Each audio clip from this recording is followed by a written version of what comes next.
Hello friends, welcome back to my channel. मैं doctor Anupama, senior homeopathic consultant, एक बार फिर आप सभी लोगों का अपने चैनल में बहुत बहुत स्वागत करती हूँ। दोस्तों, पिछले वीडियो में हमने देखा था कि यूरिनरी ट्रैक्ट इन्फेक्शन क्या होता है और क्या उसके कॉजेज़ होते हैं। आज हम जानेंगे कि यूटीआई के क्या सिम्टम्स होते हैं, साथ ही उनको आप होम्योपैथिक मेडिसिन और जनरल मेजर्स से कैसे ठीक कर सकते हैं। दोस्तों, हमने वीडियो में देखा था कि अगर इन्फेक्शन आपको यूरेथ्रा तक होता है तो उसको हम यूरेथ्राइटिस कहते हैं। जब इन्फेक्शन ब्लैडर में पहुंच जाता है तो उसको सिस्टाइटिस कहते हैं, और जब वो किडनीज तक पहुंच जाता है तो उसको पाइलोनेफ्राइटिस कहते हैं। पहले हम जानेंगे कि यूरेथ्राइटिस और सिस्टाइटिस से क्या सिम्टम्स होते हैं। दोस्तों, पहला सिम्टम है कि आपको यूरिन जो है वो जल्दी जल्दी आएगा, बार बार आपको यूरिन जाने का मन करेगा, लेकिन यूरिन थोड़ा थोड़ा करके निकलेगा, पूरा क्लियर नहीं होगा। यूरिन थोड़ा थोड़ा ड्रॉप बाय ड्रॉप निकलेगा। यूरिन करते टाइम आपको पेन होगा, बर्निंग होगी, जलन होगी। यूरिन में आपकी स्मेल हो सकती है। अगर पल्स सेल्स हैं तो यूरिन क्लियर नहीं होगा, वो टर्बिड सा, क्लाउडी सा होगा। और अगर रेड ब्लड सेल्स हैं तो रेडिश कलर का यूरिन होगा। यूरिन आपका कितनी बार ऐसा होगा कि सोते हुए आपका यूरिन निकल जाएगा, लीक कर जाएगा। तो ये कुछ सिम्टम्स हैं यूरेथ्राइटिस और सिस्टाइटिस के। जब इन्फेक्शन किडनीज तक पहुंच जाता है तो उसको पाइलोनेफ्राइटिस कहते हैं। उन केसेस में आपको बैक के ऊपरी हिस्से में, अपर बैक में पेन रहने लगेगा, फीवर हो सकता है, नौशिया हो सकता है, वॉमिटिंग हो सकती है। साथ ही यूरिनरी सिम्टम्स जो पहले बताए थे वो भी होंगे। दोस्तों, ध्यान देने वाली बात यह है कि किडनीज तक इन्फेक्शन ना पहुंचे। इन्फेक्शन आपका जब यूरेथ्राइटिस या सिस्टाइटिस वाले सिम्टम्स आपको मिलते हैं, उसी टाइम पे आप अपने इन्फेक्शन को कंट्रोल कर लें तो बहुत अच्छी बात है, क्योंकि किडनीज तक इन्फेक्शन पहुंच जाता है तो ज़्यादा खतरनाक होता है। दोस्तों, अब इन्फेक्शन को कंट्रोल करने के लिए बहुत ज़रूरी है कि आप कम से कम 6 से 8 ग्लास पानी ज़रूर पिएँ। दोस्तों, यूरिन जो है, वो यूरिन के जो टॉक्सिन्स हैं, जितना ज़्यादा पानी पीते हैं वो बाहर निकल जाते हैं बॉडी से।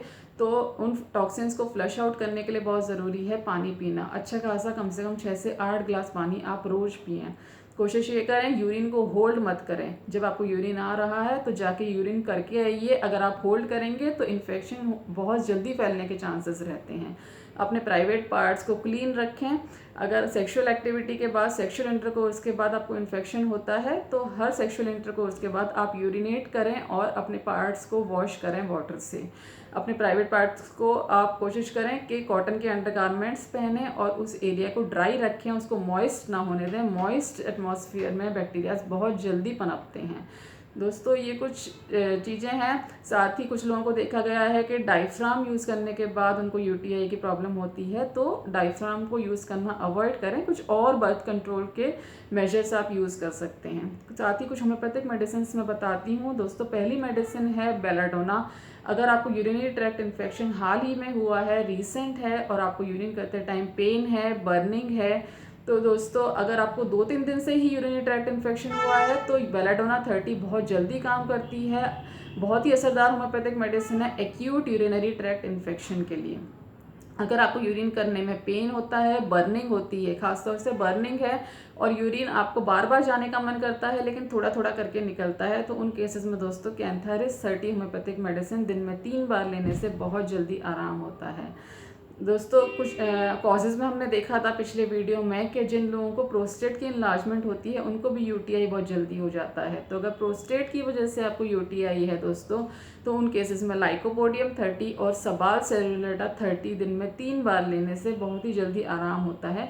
लाइकोपोडियम 30 और सबाल सेरुलेटा 30 जो हैं, ये प्रोस्टेट एनलार्जमेंट के लिए बहुत ही अच्छी होम्योपैथिक मेडिसिन हैं, और अगर उसकी वजह से आपको यूटीआई हो रहा है तो इन मेडिसिन को ज़रूर ट्राई करिएगा।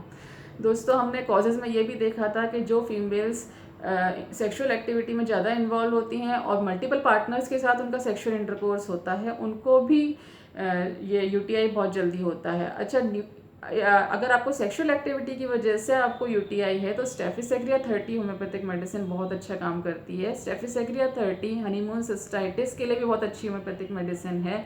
न्यूली मैरिड फीमेल्स जिनको कि इन्फेक्शन हो जाता है जल्दी जल्दी और उसकी वजह से उनको यूरिनरी कंप्लेंट्स होती हैं, तो दोस्तों स्टेफिसेग्रिया 30 बहुत अच्छा काम करती है। और स्टेफिसेग्रिया 30 उन केसेस में भी बहुत अच्छा काम करती है अगर कैथेटर आपको लगा हुआ है, आपको कोई ऐसी बीमारी है जिसकी वजह से आप उठ के यूरिन करने नहीं जा सकते हैं और आपको कैथेटर लगा हुआ है काफ़ी दिनों से और उसके बाद आपको इन्फेक्शन हो गया है, तो उन केसेस में स्टेफिसेग्रिया 30 बहुत अच्छा काम करती है। दोस्तों हमने कॉजेज़ में ये भी देखा था कि जिन किडनी स्टोन्स होते हैं या ब्लैडर स्टोन्स होते हैं उनको भी यूटीआई के बहुत ज़्यादा चांसेस होते हैं। तो दोस्तों उन केसेस में बर्बेरिस वल्गैरिस और सारसापैरिला ये दो बहुत अच्छी होम्योपैथिक मेडिसिन हैं। अगर आपको लेफ्ट साइडेड स्टोन है तो उसके लिए बर्बेरिस वल्गैरिस 30 बहुत अच्छा काम करती है। और अगर स्टोन आपका राइट साइडेड है, राइट किडनी में है, तो दोस्तों उन केसेस में सारसापैरिला 30 बहुत अच्छा काम करती है। सारसापैरिला में ख़ास तौर से पेन और बर्निंग जो होती है वो जब आप यूरिनेट कर लेते हैं उसके एंड में जाके आपको पेन अगर होता है या बर्निंग होती है तो उन केसेस में सारसापैरिला 30 दी जाती है। सारसापैरिला 30 आपके स्टोन को निकालने का भी काम करेगी और साथ में आपकी यूरिनरी प्रॉब्लम्स को भी ठीक करेगी। और बर्बेरिस वल्गैरिस जो है वो भी बहुत अच्छी होम्योपैथिक मेडिसिन है स्टोन्स को निकालने के लिए। उसके भी कुछ खास सिम्टम्स हैं, लेकिन मैंने जैसे बताया अगर लेफ्ट साइडेड स्टोन है, लेफ्ट साइडेड किडनी स्टोन है आपको, तो उन केसेस में बर्बेरिस वल्गैरिस 30 बहुत अच्छा काम करती है। और साथ में यूरिनरी कंप्लेंट्स जैसे कि यूटीआई की सिम्टम्स अगर उसकी वजह से आए हुए हैं तो उनको भी ठीक करती है। दोस्तों ये कुछ मेडिसिन्स हैं जो मैंने आपको बताई हैं यूटीआई के लिए। दोस्तों बहुत ही इफेक्टिव होम्योपैथिक मेडिसिन्स हैं, लेकिन एक बार किसी होम्योपैथिक डॉक्टर से कंसल्टेशन जरूर ले लीजिएगा। और अगर आप मुझसे कंसल्टेशन लेना चाहते हैं तो मेरा व्हाट्सएप नंबर नीचे दिया गया है। दोस्तों आशा करती हूँ आपको वीडियो पसंद आया होगा, और अगर अच्छा लगा हो तो प्लीज़ इसे लाइक कीजिए, शेयर कीजिए, सब्सक्राइब कीजिए। अपने कमेंट्स नीचे कमेंट बॉक्स में लिखकर ज़रूर बताइएगा। कोई स्पेसिफिक वीडियो देखना चाहते हैं तो उसके लिए भी कमेंट बॉक्स में लिखकर ज़रूर बताइएगा। फिर मिलेंगे किसी और वीडियो के साथ, तब तक stay healthy and stay safe.